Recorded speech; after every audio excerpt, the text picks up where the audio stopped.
Assalamualaikum warahmatullahi wabarakatuh. Apa khabar semua? Sihat? Okey, hari ni insya-Allah kita kesambung kita punya kelas bertajuk Malaikat yang setia. Okey, buka buku teks, buku surat 69.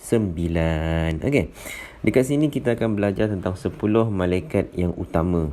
Okey, malaikat ni sebenarnya mereka ni ada berjuta-juta. Mereka ni sangat ramai. Okay? Mereka ni sangat ramai. Mereka adalah antara makhluk yang terawal yang Allah ciptakan di muka bumi ini. Sebelum adanya manusia. Okey. Masa Allah ciptakan malaikat juga, Allah menciptakan iblis dan Allah menciptakan jin. Tapi dalam semua makhluk pada zaman tu, yang paling setia dan paling taat kepada Allah Subhanahu Wa Taala adalah malaikat.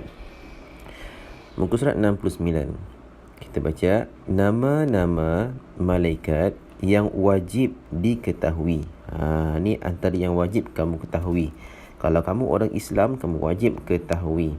Okey, sebelum kamu baca ni pastikan kamu mesti dengar lagu 10 malaikat. Okey, Ustaz sediakan link dia dalam arahan yang Ustaz bagi dalam grup.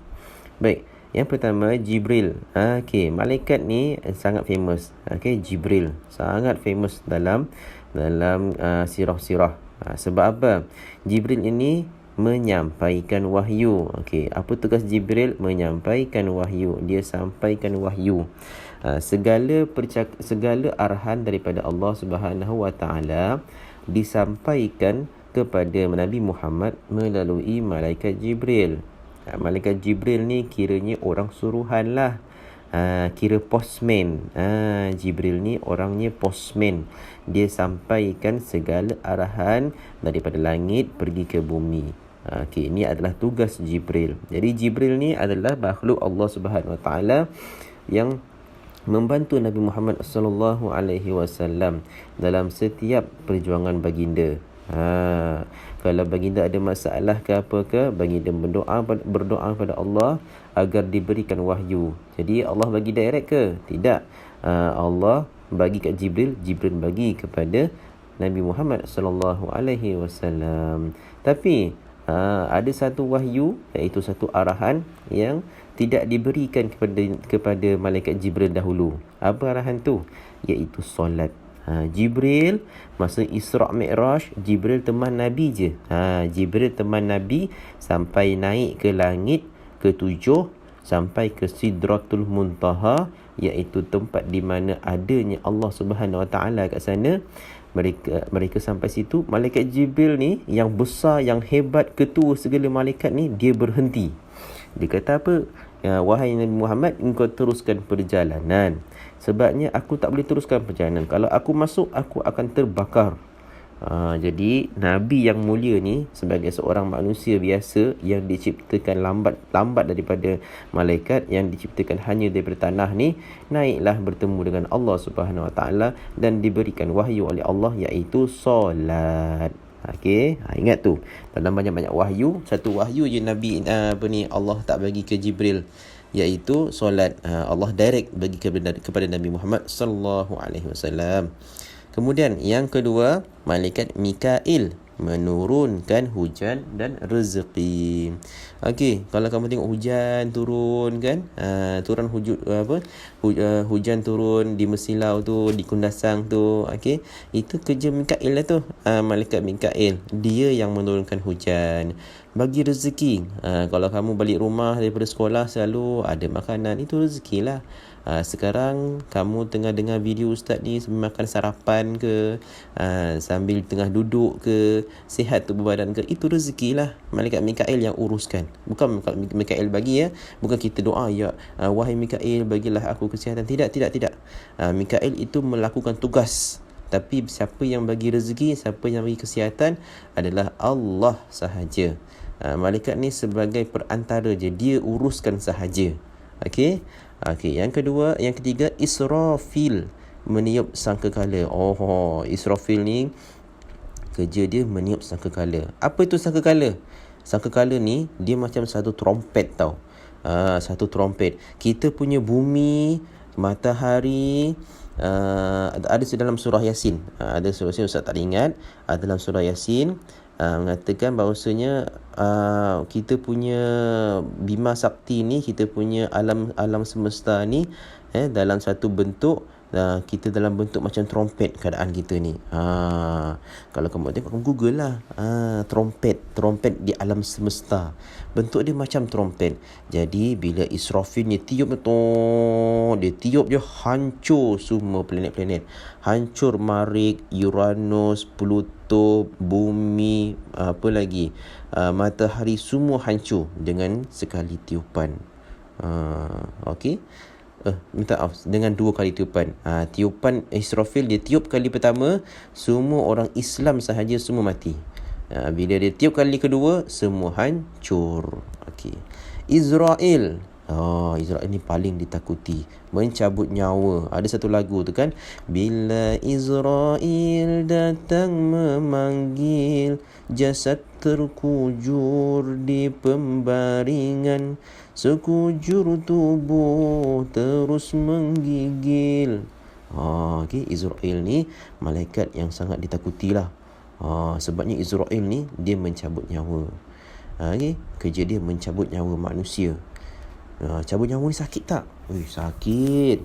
Diceritakan Nabi Muhammad SAW ketika Nabi wafat, Nabi dalam keadaan nazak, Israel ni datang. Dia datang. Nabi nampak Israel ni. Israel ni dia tak sampai hati nak tarik, sebabnya nyawa yang dia nak tarik ni adalah kekasih Allah. Orang yang paling disayang oleh Allah. Orang yang paling disayang oleh seluruh umat Islam. Tapi tak boleh juga. Israel ni diberikan tugas amanah untuk mencabut nyawa. Okey, dia pun cabut nyawa. Masa dia cabut nyawa, dia kata, "Ya Rasulullah, aku akan cabut nyawa kamu ni seperlahan yang mungkin." Seperlahan yang mungkin. Aku akan cabut perlahan-lahan, paling perlahan. Tak pernah aku tarik nyawa perlahan macam ni. Inilah yang paling perlahan. Lepas tu bila ditarikkan, ya Allah, berpeluh-peluh Nabi Muhammad. Nabi berpeluh-peluh sampai Nabi kata, aduh sakitnya. Punya sakitnya. Sedangkan itu Nabi tu orang yang paling mulia, orang yang paling baik di dunia, ketua umat Islam, Nabi kita yang terakhir, berjumpa dengan Allah lagi. Beliau pun, baginda pun sakit tau. Sakit kena tarik nyawa. Sampaikan Nabi kata apa? Tak boleh ke perlahan lagi. Israel kata inilah yang paling perlahan. Dia kata kalau sampai Nabi kata apa, kalau begini sakitnya, ya Allah, engkau berikanlah semua kesakitan umatku kepadaku bila ditarik nyawa nanti. Sampai Nabi cakap, kalau umat aku sakit masa nak meninggal, janganlah bagi sakit, bagilah kat aku, biarlah aku tanggung sakit. Sampai macam tu sekali. Sebab Nabi ni sayang ke umat dia. Sebab Nabi ni sayang betul dekat umat dia. Sampaikan satu kali tu, bila Nabi dah tak tahan, Nabi minta dekat isteri dia, minta air. Minta air, masukkan dalam bekas. Nabi masukkan tangan Nabi dalam bekas tu. Supaya sejuk-sejuk tangan Nabi. Sebab masa tu keadaan orang yang mati ni sangat panas. Mereka ni sangat panas.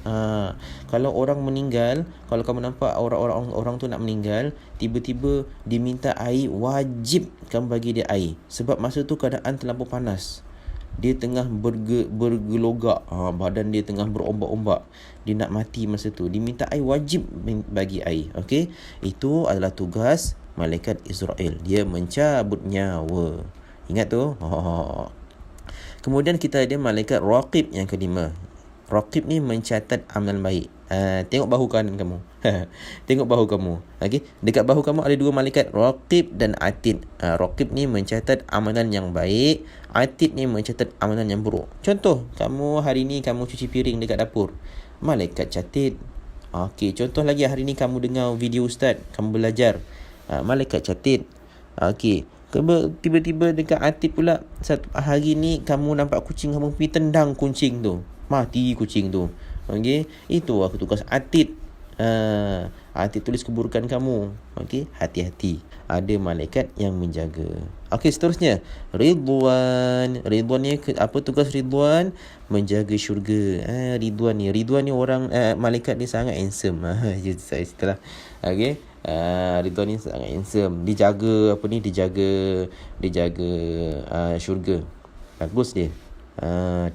Ridwan. Kalau kamu ada kawan Ridwan, ingatlah. Itu malaikat, itu nama kepada malaikat menjaga syurga. Cantik tak syurga? Cantik. Syurga ni sangat cantik, sangat luas. Satu hari kan, kamu tahu tak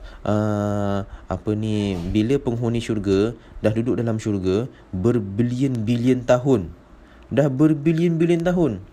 Dia cakap, mereka tanya pada Allah, ya Allah, dia kata, sampai bila kami nak duduk syurga ni? Sampai bila? Tapi seronok betul duduk syurga ni, seronok betul. Allah kata, okey tak? Okey kata. Lepas tu datang lagi berbilion-bilion tahun. Cakap, ya Allah, lama lagi ke? Lama lagi, duduklah sampai bila-bila. Seronok tak? Seronok duduk syurga.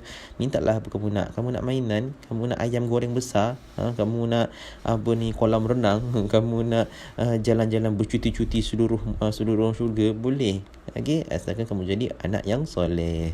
Okey, seterusnya malaikat Malik. Allah Akbar. Malik ni sangat takutlah. Sebab apa? Menjaga neraka. Malik ni dikatakan, malaikat Malik ni, dia ni tak pernah senyum dalam kehidupan dia. Dia tak pernah senyum. Dia sangat garang. Dia tak kisahlah kamu ni budak kecil, bukan budak kecil, kamu ni orang tua ke, perempuan ke. Kalau kamu jahat, kamu ingkar perintah Allah, Malik ni akan mempaling kamu ke dalam neraka. Dia menjaga neraka. Malik ni, hati-hati tahu. Malik ni, dia menjaga neraka. Kalau kamu masuk neraka, kamu jumpa Malik, Allahu Akbar. Bahaya dia ni. Takut ni. Tapi walaupun segarang-garang dia sangat sayang kepada Allah. Dia sangat mengikuti segala perintah Allah Subhanahu wa taala. Okey, malaikat Malik. Tapi kita perlu tahu tak? Perlu kenal dia, malaikat Malik. Jadi kita doa kepada Allah Subhanahu wa taala, mudah-mudahan kita takkan masuk neraka. Kita doa kepada Allah Subhanahu wa taala supaya kita takkan masuk ke dalam api neraka dan takkan berjumpa dengan malaikat Malik. Allahu Rabbi, na'udzubillah min zalik. Mudah-mudahan kita akan jumpa Ridwan. Kita akan masuk syurga sama-sama dengan mak ayah kita, okey? Dengan adik-beradik. Okey, seterusnya, malaikat yang terakhir iaitu Munkar dan Nakir. Apa tugas Munkar dan Nakir ni? Munkar dan Nakir ni menyoal orang mati di alam kubur. Allahu Akbar. Okey. Munkar dan Nakir ni satu kisah Ustaz nak kongsi kat kamu. Bila kita mati, kita masuk dalam kubur. Kita masuk dalam kubur, kita di kain kafan. Kain kafan ni tak dibuka tau. Bukanlah dipasang ketat-ketat, cumanya ditutup lah rapi. Kita akan diikat dengan tali. Bila masuk dalam kubur, tali tu akan dibuka satu persatu. Nak lari boleh tak? Boleh. Tapi kamu dah tak ada nyawa, kamu nak lari ke mana? Bila kubur tu dah ditimbus, tanah semua dah masuk dalam kubur. Semua adik-beradik pun dah balik, mak ayah dah balik, kawan-kawan dah balik, kamu pun cikgu-cikgu dah balik, semua dah balik. Siapa yang tinggal? Kamu je tinggal. Kamu seorang je, tak ada siapa kawan-kawan kamu. Jadi dalam masa tu, kaki kamu tu, ni ulama cerita, kaki kamu tu akan bergetar sikit, bergetar sedikit. Apa maksud bergetar? Bergetarlah. Kenapa bergetar? Sebab bila bergetar je, itulah datangnya malaikat Rob, Munkar dan Nakir. Munkar dan Nakir ni sangat tinggi. Menyeramkan, sangat tinggi. Malaikat Munkar dan Nakir ni dia tak ada mata. Dia tak ada mata. Dia punya gigi dia, taring dia, panjang dia sampai ke tanah. Sangat panjang taring dia. Dia pegang satu tukul besi. Jadi soalan dia mudah je. Ma rabbuka? Siapa Tuhan kamu? Dia tak bagi Assalamualaikum. Assalamualaikum, apa khabar? Saya Munkar Nakir. Tak ada. Dia datang, dia kata, ma rabbuka? Siapa Tuhan kamu? Kedua dia tanya, ma imamuka? Apakah imam kamu? Kamu sujud kat mana? Sujud kat mana kita? Ke Mekah lah, ke Kaabah lah. Dia last kali tanya, siapa Nabi kamu? Cakap Nabi Muhammad. Tapi boleh tak kita cakap sebenarnya? Boleh tak kita bercakap? Tak boleh. Mulut kita tak bercakap pun. Mulut kita ditutup rapi, ditutup rapat. Sebab apa? Mulut ni lah yang banyak menipu. Jadi siapa yang jawab semua tu? Tangan yang jawab, kaki yang jawab, kepala yang jawab, rambut yang jawab. Semua akan jawab. Kalau semua ni kamu gunakan anggota badan ni untuk kebaikan, dia akan cakap baik lah. Tapi kalau semua anggota ni kamu bawa kepada keburukan, dia akan cakap benda-benda buruk pasal kamu.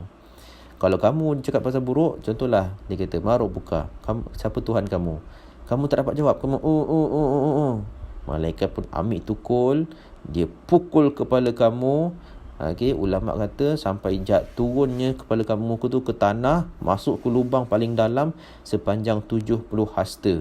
70 hasta tu panjang mana? Tanya mak ayah kamu. Satu hasta panjang mana? Lepas tu kamu kiralah 70 hasta. Lepas tu bila kepala kamu dah jatuh dah ke bawah, ke jauh sana, malaikat ni ambil kuku dia, ambil 2 kuku dia, dia tarik kepala kamu keluar. Lepas tu dia tanya lagi, kamu tak dapat jawab, dia pukul lagi. Sampai bila? Sampailah hari kiamat. Kamu nak macam tu ke? Ustaz tak nak, ustaz takut.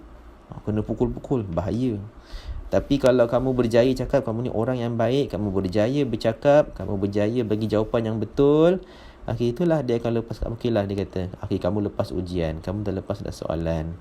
Kamu akan pergi mana? Kamu akan pergilah jumpa ahli-ahli kubur yang lain. Itulah ulama cerita. Faham? Itulah. Itu pasal malaikat. Kita ada 10 malaikat yang wajib kamu ketahui. Tahu 10 malaikat ni, dan kamu tahu tugas-tugas mereka. Faham? Baik. Itu saja Ustaz. Assalamualaikum warahmatullahi wabarakatuh.